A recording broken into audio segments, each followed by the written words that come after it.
Hi everyone, this is Tanya Neely, and thank you so much for joining me here at A Life That Glows for what I hope to be the first of many interviews with inspiring women. And today I would love to introduce you to Miss Shannon Crow. She is the creator of the Connected Yoga Teacher. This is a website, a podcast you need to check out, a Facebook group, an Instagram account, among other things. And I love how you describe this. The Connected Yoga Teacher offers a place where you, the yoga entrepreneur, can feel supported every week between the classes, workshops, trainings that you are teaching or attending.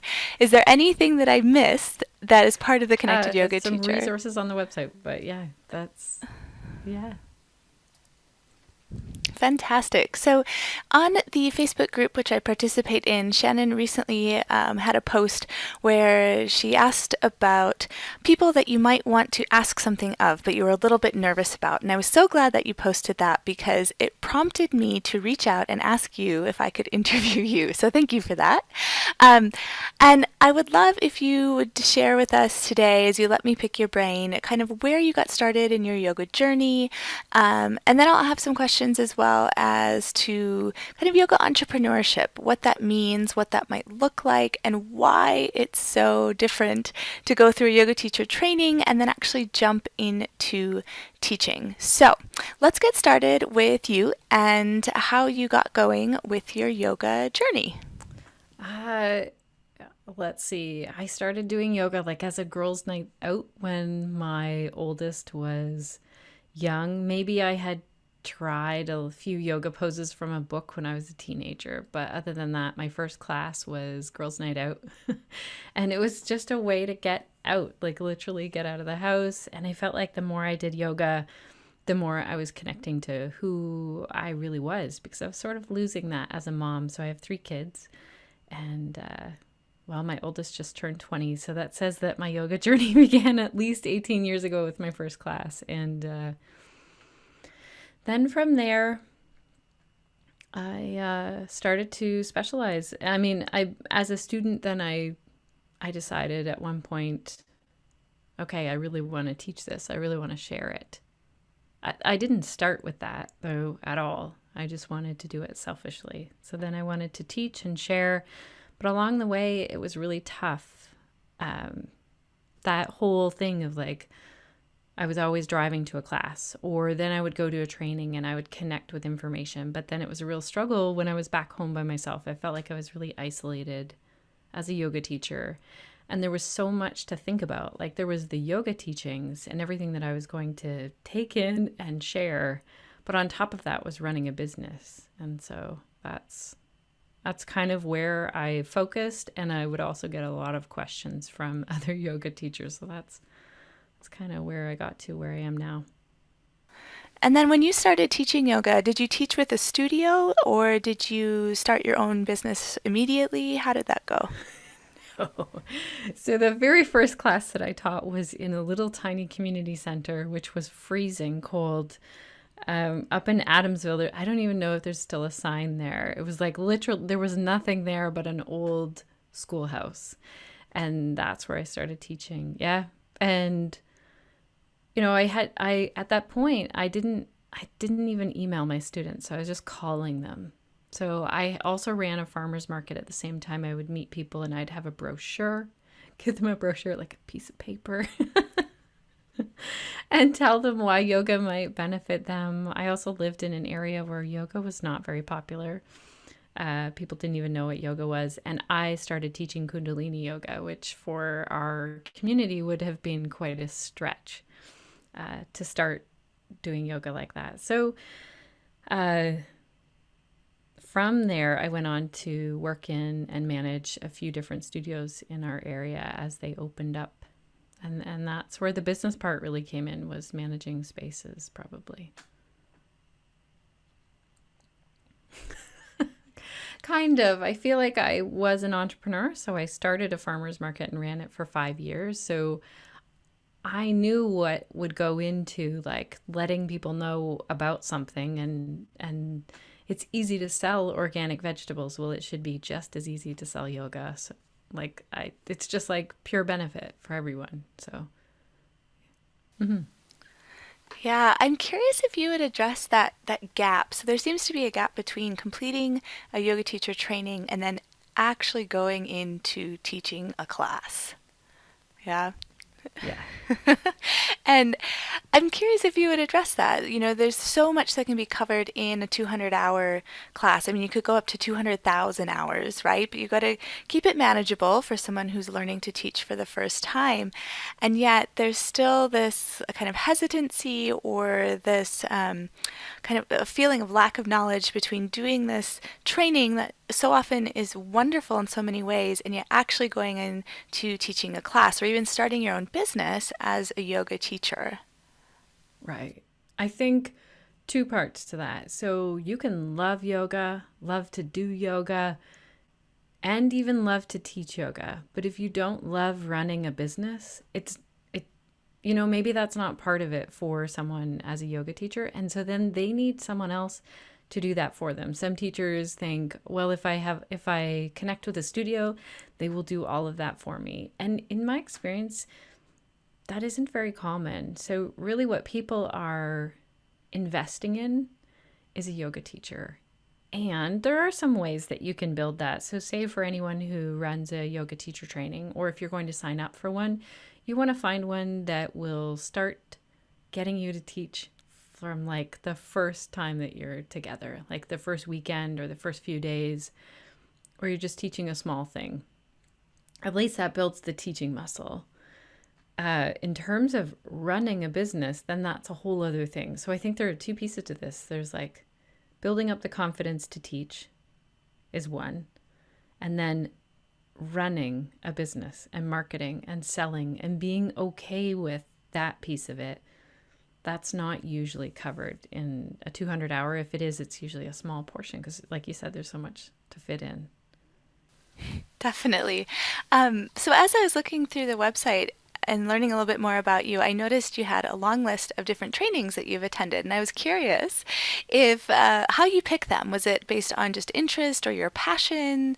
Did you already know kind of the niche that you wanted to go? How did those come about? Let me tell you about that huge list of trainings. I think that each time I would hit a tough spot in my yoga teaching journey, or all the way along for a long time, like I want to say for at least, I don't know, maybe 5, maybe 7 years of being a yoga teacher, I felt like I need to know more to be a better teacher. And so it was kind of a combination of whatever you call it, imposter syndrome, not feeling like I was enough, feeling like, this person knows more than me, or before I do this thing, I want to learn this. So there was a part of me always feeling like I want to connect to more information so that I can be a better yoga teacher or run a workshop or do something. Maybe there was a part of that too, like I was just searching around, like what really is my niche, and I didn't know, maybe. But I think a big part of that is like a self-doubt and this lack of community that we have as yoga teachers. We find that community in a yoga teacher training, and then we're, like I said, off on our own again. And sometimes there's even competition when we go back home instead of collaboration and community. So I don't look at a big long list of yoga teacher trainings and think, oh, wow, that person really knows a lot. I don't anymore, because my personal experience is I was really searching. So I take less trainings. Doesn't mean that I don't still take trainings, but I really look at like, does this fit with what I want to do? Because if you look at my list, it's varied. Like it's all over the place. And now I specifically teach yoga for pelvic health. How did I get there? I guess through prenatal, postnatal. That was kind of the path. I had no idea. I didn't even know about pelvic health when I took my prenatal training. So does that give you some insight into that? Absolutely. So when I did my yoga teacher training, I was also doing my master's in education. Wow. Yeah, it was a lot of work, but really, really good. And it was actually really good timing to learn about teaching in a totally different venue, different audience, different content area, right?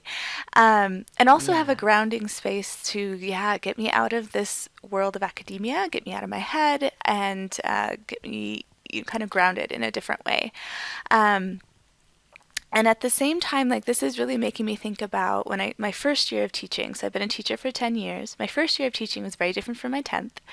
And in all of those years, I've done all different kinds of trainings where I have done, literacy trainings, math trainings, um, classroom management trainings, and all of those things have helped me become a better teacher over time. And a lot of it was prompted by things I noticed my kids in the class needed, where I felt I wasn't quite strong enough on. And I think even in yoga classes as well, things come up because I notice something that happens with a student in a yoga class that I might not be able to answer, or I might not have the right or the tools to help them in the moment. Yes. Yeah. Yes.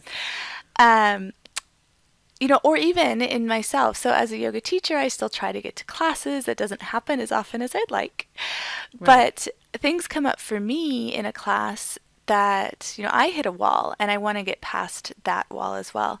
So I'm curious, I'm going to switch gears to your podcast. How did that come about? What was the inspiration for that? And how did that all get started for you?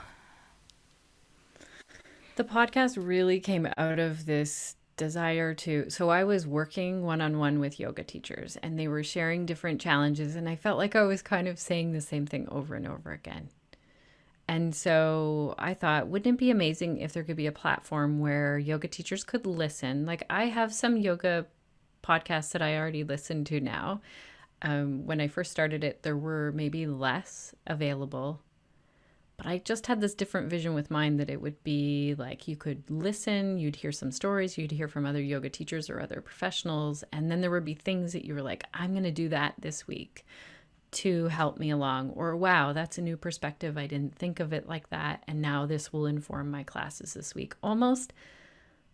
So a teacher training, as you know, is really intensive. Whether it's like spread out over a year, it's still a lot of information to take in. And so the podcast is like a little drip of information every week. So you could listen while you drive, or, you don't have to travel somewhere. It's accessible to yoga teachers. Yeah. That's good.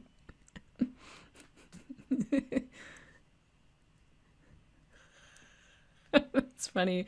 I listen to certain podcasts and the kids like they know those podcasters' voices. It's hilarious when they like call them out by their first name. Yeah. Yeah.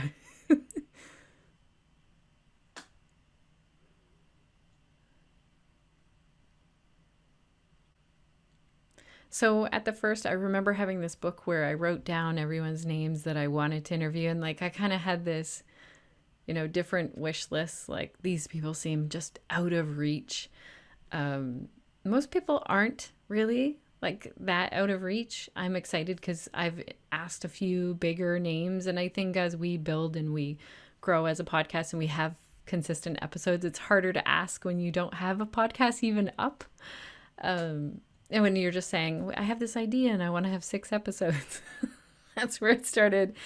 But really, I think what fuels the content best is when I hear a struggle from a yoga teacher and then I think, who can answer this? So maybe I read a blog or I read a book or I hear someone talk about a certain topic and then I think, wow, this really could help a yoga teacher. How can I bring them on? And choose questions like that I think yoga teachers want to know and choose things that make our guests say actionable things as well. Yeah.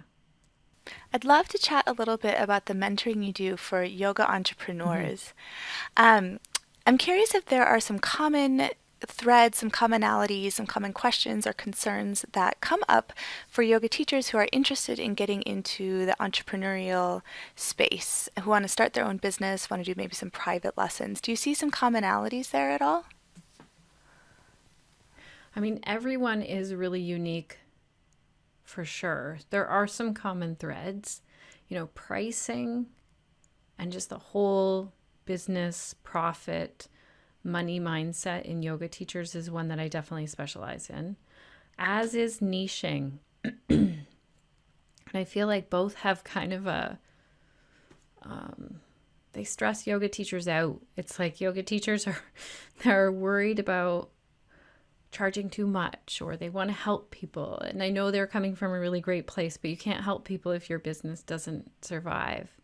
So there's this whole bit of like getting into the money mindset.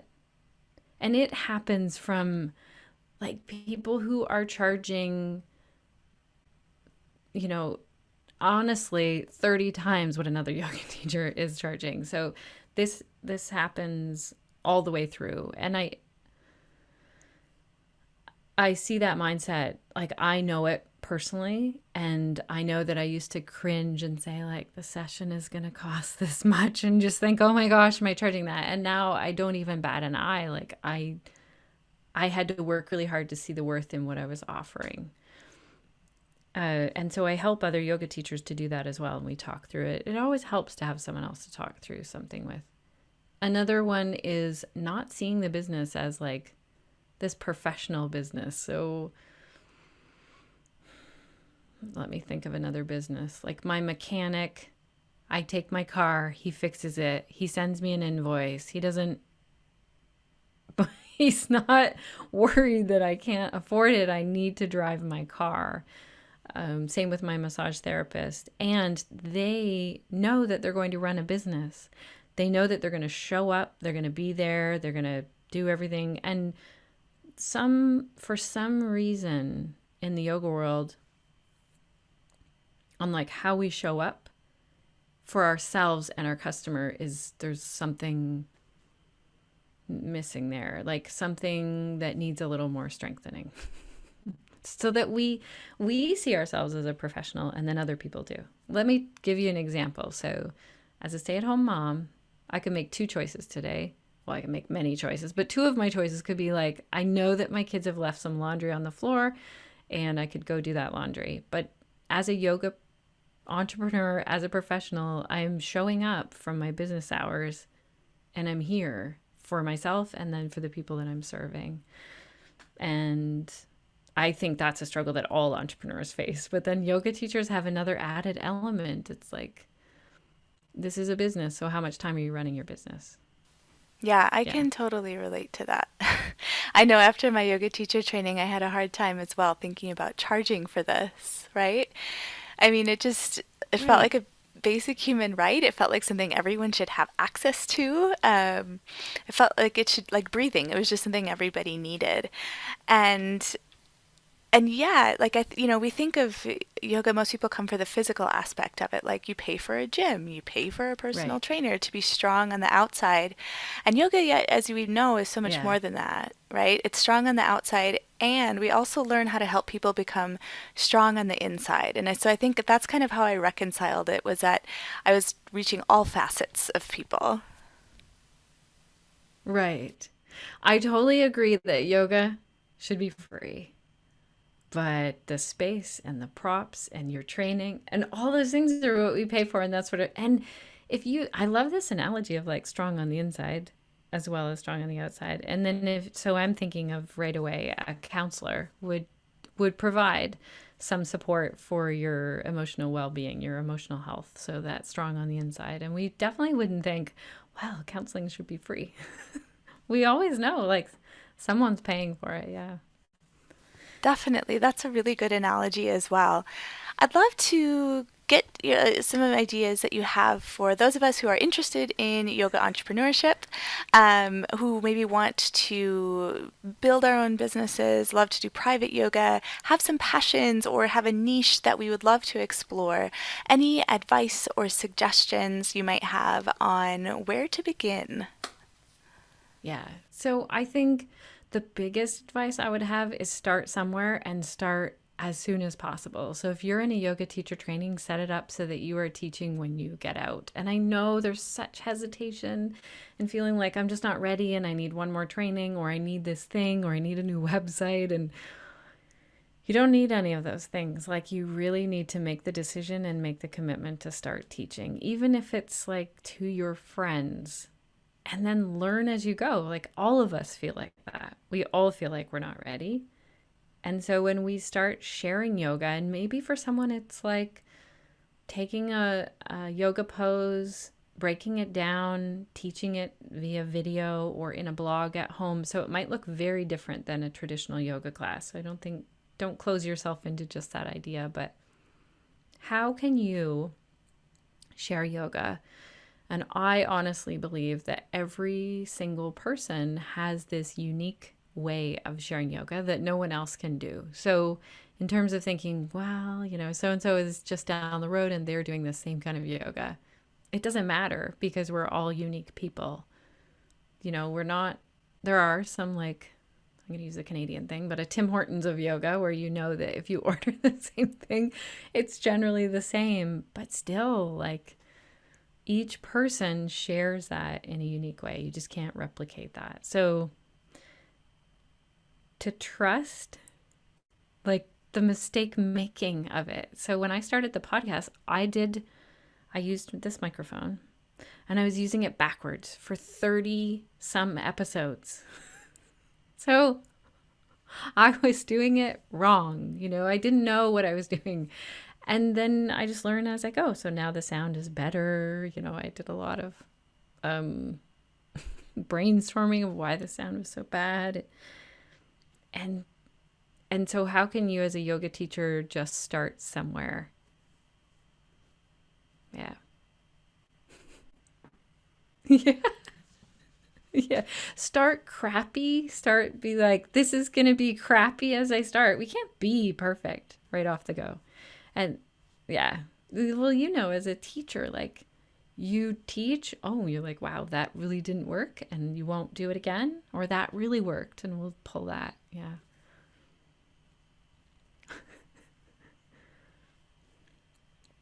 Yeah. Yes. No, and you just won't get better at teaching yoga until you are doing it. Do you know how many teachers I meet with and they say, I'm going to run this program, but I just need this anatomy training. And then, or a student comes up to them with some kind of issue and then they freak out a little bit and they run to the anatomy training. But it's really, you don't need to know everything. So you really are just teaching these people the basics. You have all of that with your 200 hour. You don't need another training. I think the one other misconception that I think is really crazy in the yoga world is that we graduate teaching to groups. So teaching to groups is really hard. If you teach one-on-one, you have everything you need in a 200 hour to teach to an individual. Because you can just ask them, how is that pose? And you can see, like, are they in pain? Do they need a modification? It's curious you say that because teaching to an individual is a lot more daunting to me than teaching to a group. I'm good with a group. That's how I learned to teach. Yeah. That's how I learned to teach in a classroom setting. But actually having a one-on-one private session, which I'd love to do, feels daunting. Yeah. Yeah. It's the intimacy, like, this one person is there, but honestly, like, in terms of helping someone and creating this yoga experience that is so customized to them, that's the one-on-one. Like, how does this pose feel? Oh, I'm feeling like this pull over here. Okay, well, what if we modify it and do this?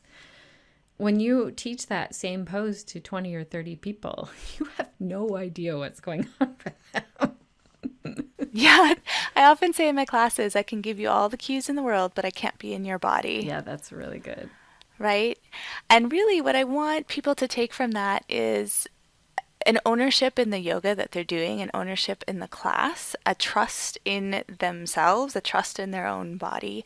I want them to find something that feels good and fits to, have them make a pose fit them, not try to contort their body to fit into a certain pose, and to really take away what they need in that moment. Which might not Right. always happen, but I'm always hopeful, right? Whether I, miss a cue or forget one side or whatever may Yes, happen. it's so Uh, true. yeah, right. So anyway, well, thank you so so much for letting me pick your brain today and for that post that you had in the Facebook group encouraging us to do something scary and to reach out to someone and ask for something big, because I don't think I would have reached out to you and asked for an interview if you hadn't posted that. So thank you so much. And I do hope that we get to do this again in the future. If you haven't checked out Shannon's podcast, The Connected Yoga Teacher, do so, Thank please. you so much, Tanya. It was fantastic to meet you and to get to talk with you.